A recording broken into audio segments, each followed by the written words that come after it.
Hey hi everyone, welcome back to another mini vlog. আমার আগে যেহেতু আমার দাদার জন্মদিন পড়ে, তাই সবার প্রথমে আমি আগে ওর জন্মদিনের ভ্লগটাই শেয়ার করছি তোমাদের সাথে। তো রাত 12টার সময় এক্স্যাক্ট টাইমে এই কেক আর এই চকলেট আর এই মোমবাতি নিয়ে সোজা চলে গেছিলাম দাদার কাছে, আমি আর বৌদি মিলে।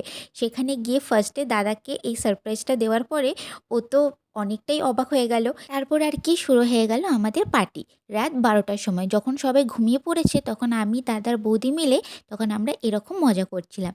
তো প্রথমে তো রাত 12টার সময় আমাদের তো খুবই মজায় কাটলো। এরপরে কেক খাওয়া কমপ্লিট করে সবাই যে যার রুমে চলে গেলাম। এরপর শুরু হলো আমার প্রিপারেশন দাদার বার্থডের জন্য। তো আমি দুপুরবেলায় খাওয়া দাওয়া করে উঠে আমি ভেবেছিলাম দাদার জন্য পনির টিক্কা মশলা বানাবো। তো সেই জন্য আমি এখানে সমস্ত রকম জোগাড় করে নিচ্ছিলাম। প্রথমে বেসন থেকে ড্রাই রোস্ট করে নিচ্ছিলাম। তারপর এরপর একে একে আমি সমস্ত মশলাগুলো ওই ড্রাই রোস্ট বেসনটার মধ্যে অ্যাড করব একটা ম্যারিনেশনের জন্য।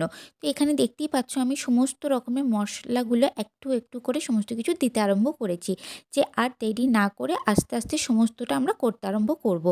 এখানে জিরে গুঁড়ো, তারপরে লঙ্কার গুঁড়ো, কাশ্মীরি রেড চিলি পাউডার, হলুদ গুঁড়ো, নুন, চাট মশলা, তারপরেতে গরম মশলা, আর সব শেষে হচ্ছে কাসৌরি মেথি, জোয়ানের গুঁড়ো, আর হচ্ছে গরম সর্ষের তেল দিয়ে একটা ম্যারিনেট তৈরি করেছিলাম। সাথে আদা রসুন বাটাও দিয়েছিলাম আর একটু লঙ্কা বাটাও দিয়েছিলাম। সমস্তটাই আমি তোমাদেরকে এই ভিডিওর মাধ্যমেই দেখাবো। একটু একটু করে সমস্ত কিছুটা এখানে রেডি করছিলাম। তো পনির টিক্কা মশলা বানানোর জন্য এখানে আমার যে ম্যারিনেশনটা সেটা আমার অনেকটাই রেডি হয়ে এসেছে। আর একটু কিছু জিনিস দেওয়ার পরই এখানে আমার ম্যারিনেশনটা রেডি হয়ে যাবে। সাথে টক দই, লেবু রসও অ্যাড করেছিলাম। তারপরে এখানে সমস্ত কিছুটা রেডি করছিলাম, যে না সন্ধেবেলায় যেহেতু অনেক কিছু আরও অ্যারেঞ্জমেন্ট করতে হবে, তাই দুপুরবেলাতে আমি পনির টিক্কাটা রেডি করে রাখছিলাম।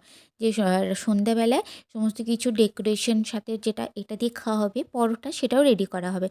তো এখানে আমি সর্ষের তেলটাকে গরম করে দিয়ে দিলাম। এরপরে এখানে আমি ভালো করে জিনিসটাকে ম্যারিনেট করব। প্রত্যেকটা জিনিসকে খুব ভালো করে ম্যারিনেট না করলে, আর যদি বেশিক্ষণ আমি সমস্ত কিছুটাকে ঢেকে না রাখি, তাহলে একদমই মশলাগুলো সব জিনিসগুলোর ভেতরে ঢুকবে না, যে কারণে খেতেও ভালো হবে না। তাই আমি ভেবেছিলাম আমি অনেকটা সময় নিয়ে ভালো করে রান্নাটা করব, যাতে আমাকে পরে তাড়াহুড়ো না করতে হয়। এখানে আমি টমেটো, ক্যাপসিকাম আর পেঁয়াজটাকে কিউব করে কেটে রেখেছিলাম, সাথে পনিরটাকেও কেটে রেখেছিলাম। তো প্রথমে আমি এইগুলোকে ম্যারিনেট করলাম, এরপরে আমি পনিরটা দিয়ে দেবো ম্যারিনেট করার জন্য। আর পনিরটা দিয়ে প্রায় মোটামুটি আমি 0.5 ঘন্টা থেকে 40 মিনিট মতন রেখে দিয়েছিলাম, যে ম্যারিনেট হলে তারপরেই আমি জিনিসটাকে এরপরে রেডি করতে আরম্ভ করব। তো এখানে আমার হয়ে গেল ম্যারিনেট করা। এরপরে আমি এবারে পনিরগুলোকে ফার্স্টে একটু রোস্ট করে নেবো এগুলোকে। কারণ হচ্ছে যে যদি পনির আর বাকি জিনিসগুলো একসঙ্গে দিয়ে দিই, তাহলে জিনিসটা ভেঙে যাওয়ার চান্স থাকবে। সেই জন্য আগে আমি পনিরগুলোকে একটু ভালো করে ভেজে নিয়েছিলাম। তারপরে আমি বাকি জিনিসগুলোকেও ভেজে নিয়েছিলাম, যেমন ক্যাপসিকাম, পেঁয়াজ আর টমেটোটা। তো এই যে এখানে আমি একটুখানি সাদা তেল আর একটু বাটার দিয়েছিলাম, আর এখানে পনিরের কিউবগুলোকে আমি একটা একটা করে ভালো করে দিয়ে দিচ্ছিলাম। আর আমি ফ্রাইং প্যানটা দিয়ে করছিলাম, কড়াইয়ে করছিলাম না, যদি কড়াইয়ে ভেঙে যায় সেই জন্য। তাই আমি ফ্রাইং প্যানটাই ইউজ করছিলাম, যে এখানে ভালো করে হবে। আর এই যে দেখো, তোমাদের সাথে কথা বলতে বলতে আমার এখানে পনিরগুলো ফ্রাই করাও রেডি হয়ে গেছে। এরপরে এখানে আমি সবজিগুলো দিয়ে দিলাম ভালো করে ফ্রাই করার জন্য। তো এই যে এখানে আমি একটু উপর থেকে বাটারও দিয়ে দিলাম, আর আমার এখানে এটাও রেডি হয়ে গেল। এরপরে আমি পনির টিক্কার যে গ্রেভিটা, যে মশলা যে গ্রেভিটা, সেইটা রেডি করব। তো এখানে আমি কুচনো পেঁয়াজ, আদা রসুন, লঙ্কা বাটা, নুন, আরও নানান জিনিস যেরকম একটু হলুদ গুঁড়ো, একটু আ ধনে গুঁড়ো, একটুখানি লঙ্কার গুঁড়ো, বাকি সমস্ত কিছু এখানে দিয়ে আমি, আর টমেটোর পিউরিটা যেটা পেস্ট করে রেখেছিলাম সেইটা। তো আমি এগুলো দিয়ে ভালো করে এখানে আমি গ্রেভিটা রেডি করছিলাম। গ্রেভিটা রেডি হয়ে গেলে আর আমার বেশিক্ষণ লাগবে না রান্নাটা করতে।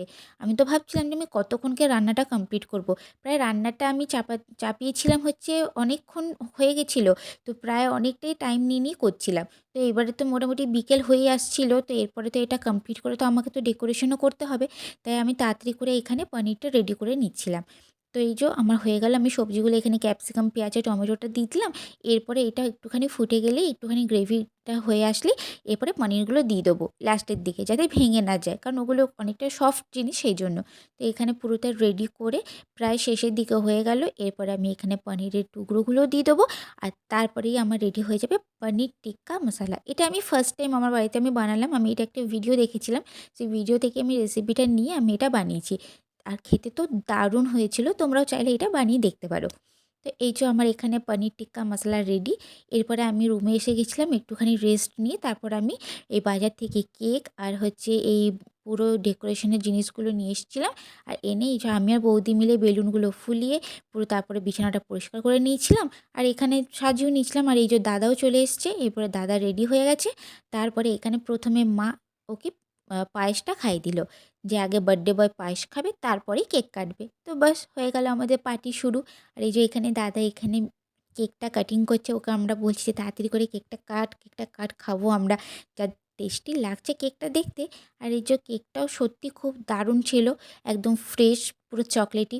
আর এখানে প্রথমে মাকে, তারপরে বাবাকে, তারপর আমাদের সবাইকে আমরা কেকটা খাওয়ানো হয়ে গেল। আর এখানে সমস্ত কিছু কেক খাওয়ানোর পরেই তো আসল মজা, গিফট। কে কী গিফট দিয়েছে সেটাই তো দেখার মজা। তো এই যে এখানে কেকের পর্বটা এবারে শেষের দিকে।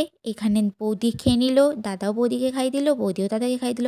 আর এই যে আমি ক্যামেরাম্যান, সব শেষে এখানে এসে তারপরে হয়ে গেল হচ্ছে কেক খাওয়ার পর্ব শেষ। এরপরে হচ্ছে গিফট দেওয়ার পালা।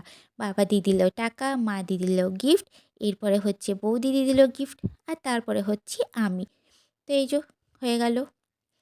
তারপরে হচ্ছে এখানে গিফট আনবক্সিংয়ের পালা। ওখানে গিফটগুলো আনবক্সিং করা হচ্ছে যে তাড়াতাড়ি করে আনবক্সিং কর, দেখব। তো এগুলো সমস্ত জিনিসগুলো মা দিয়েছিল হচ্ছে শার্টটা, বৌদি দিয়েছিল এই প্যান্টটা, আর আমি দিয়েছিলাম হচ্ছে এই সোয়েট শার্টটা।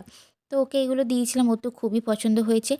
এরপরে হচ্ছে আমরা রাতে ডিনারটা কমপ্লিট করে নিলাম। আর যখন খেতে বসি তখন দেখি আমাদের এই ছোট্ট পোষ্যটি এই ছোট্ট বেলুনটিকে নিয়ে এরকম করে খেলা করছে। ওর তো বেলুনগুলো দেখে খুবই মজা লাগছিল, ওই জন্য ওই বেলুনটাকে নিয়ে খুব খেলছিল।